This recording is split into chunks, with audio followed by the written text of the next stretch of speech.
Oh, hold on, Cece. Lucas. Look at the cocks re-breaking. What happened to that horse? The cock juice is flowing today, boys. 7-2. He went in the gate, and he's now 7-2. White Abarrio, Mike. He's fourth choice. I'm shocked he's fourth choice. I really am. I think, look, if Chargett wins, I would be very surprised. But if Chargett wins, I'd also then have to consider Chargett Kentucky Derby contender, right? So it's kind of an interesting twofold situation there. White Abarrio down to 3-1. Simplification and Classic Causeway holding at 3-1. Chargett is definitely going to be your favorite breaking from the gate here, currently sitting 2-1 with 75% of the field into the gate. So we are about to break from the post here for the Grade 1 $1 million Florida Derby. Man, this is I'm excited. This is we've seen a lot of good races, or a lot of Oaks and Derby races. What? White Abarrio just got popped. He's 5-2 now. Co-favorite. There you go. Sorry, you said whoa like somebody broke through the gate or something like that. Jesus. That's a lot of money. White Abarrio now co-favorite. Well, and now Simplification's your favorite at 5-2. Yeah, with Simplification. All right. So the crazy bullshit ended as we were, okay. All right, now we're good. We're in the gate. Let's go, boys. Good breaks for everybody. All right, there we go. Simplification. Causeway got a flyer. Oh my God, Causeway was gone. But Simplification is right there with him. Look at that break for Simplification. Holy smokes. All right, do not let that horse go. Chargett was asked a lot out of the break. Did not break that well. Got asked pretty heavily and sitting in fourth now on the rail. It looks like they're cooking pretty good up front here with Classic Causeway. Simplification sitting in second. Papa Cap at a number sitting in third. Right behind them, Chargett and White Abarrio. I think everyone's pretty happy with where they're at. The only person may be Chargett that's not super stoked about the position. Yeah, he's buried inside of stakes winners. Multiple stakes winners are in front and alongside him. He is, oh boy. If he wins this, God, you've got to think he's so good for the Kentucky Derby, because this is such a hard spot for a horse in coming off that main special weight win. Classic Causeway, 23-3, 47-1, good fractions, but now we've got Simplification taking over. Yep. Uh-oh. If you're Classic Causeway fan, are you worried? Simplification taking over. You're starting to see Chargett being asked. Papa Cap now taking over from Simplification. Uh-oh. And there's someone starting to move on the outside. It's Papa Cap's backing up. Yep. Papa Cap's backing up a little bit. You're starting to see Clapton run on a little bit from the back. He might be the one who tries to muck up the try a little bit. Chargett seems to be re-breaking a little bit. White Abarrio hasn't been asked yet. And he's sitting on the 6 behind you. Oh, he just pressed go on him. He just pressed go on White Abarrio. All right, we're gonna have a showdown here. We're gonna have a 7-3. The 6 is coming, man. 6 is starting to make a move here. White Abarrio goes to the lead pretty easily. Open up. Come on, White Abarrio. Here comes Chargett. Chargett running a big race. Hold him off. You got this, White Abarrio. You got this, baby. Chargett really green in the stretch. All right. White Abarrio is gonna in hand. Hold on for a Florida Derby victory. Congratulations, Kevin O. BCBC winner. That's awesome, man. Kevin. Way to go, dude. Oh. White Abarrio. Oh, Mike Somich. Doesn't it feel good? Doesn't it just go to racingdudes.com YouTube and check out the interview with the owner who talked about this horse not being cranked for the Holy Bull. Gave it away in that interview. So check that out as well. We got that on YouTube. That was a heck of a one. Yeah, awesome celebration there from the jockey Tyler too. Gaffleone, by the way, getting married in a few months. Having himself one hell of a day, and the best Derby candidate by far he's had since Good Magic, who got second to Justify. I mean, my God, this guy.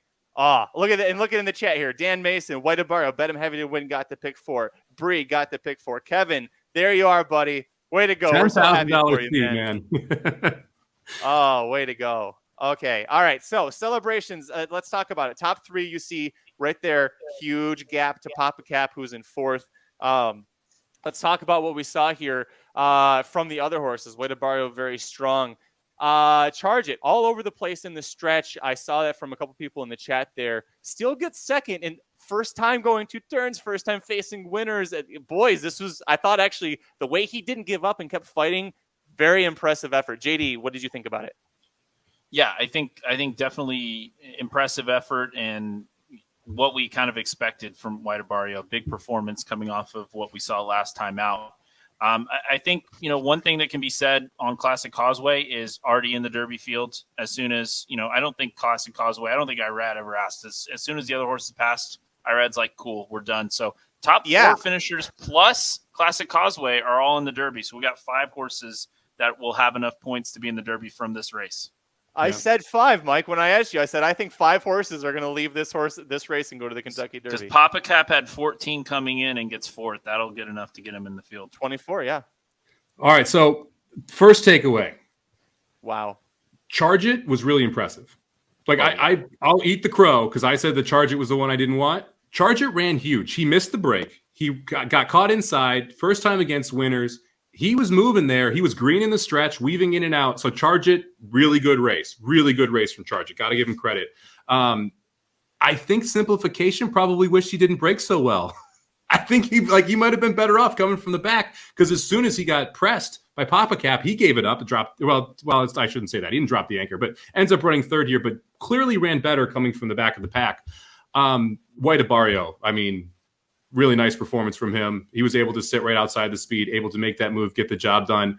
I'm not sure the 6 was getting by if they go another furlong. The 6 was a little too green there. It'll be interesting to see how they come out of this. White Abarrio obviously will train up to the Derby, as will Charge It now. They're both legit contenders, I think. Oh, man. All right. So I think you guys have all made great points. Everybody in the chat, you guys are doing great. Dan, I'm buying the Baffert barn now. Yeah, liquidation sale starts Monday, 9 a.m. at Santa Anita, Barn 1. It's right there in the front. So you can just pull your truck right up and start unloading. Jason says, Tyler's becoming my favorite jockey. Thank you. I've been a huge fan of Tyler Gaffalione for years. Mike Somich and I were on opposite sides. I'm glad to see everybody's kind of coming to the Tyler team. I don't know that I'm necessarily anti-Tyler Gaffalione. Oh, yes, you have. You said as soon as he leaves Gulfstream, he's a shit jockey. I didn't say shit jockey, and I also would say there's no proof to anything once he leaves Gulfstream yet. He won the title at Keeneland last year. Eric Ingman, yes, sir. Hit the pick 4 and the pick 5. Love the emotion, from Tyler as he crossed the finish line. That was pretty great. Mark brings up an interesting point here. The final 3 furlongs in 39.96 seconds here. What do you think about that, Mike? Does that concern you at all? Yes. Yeah. I mean, they ran the last furlong in 14 seconds. That's not great.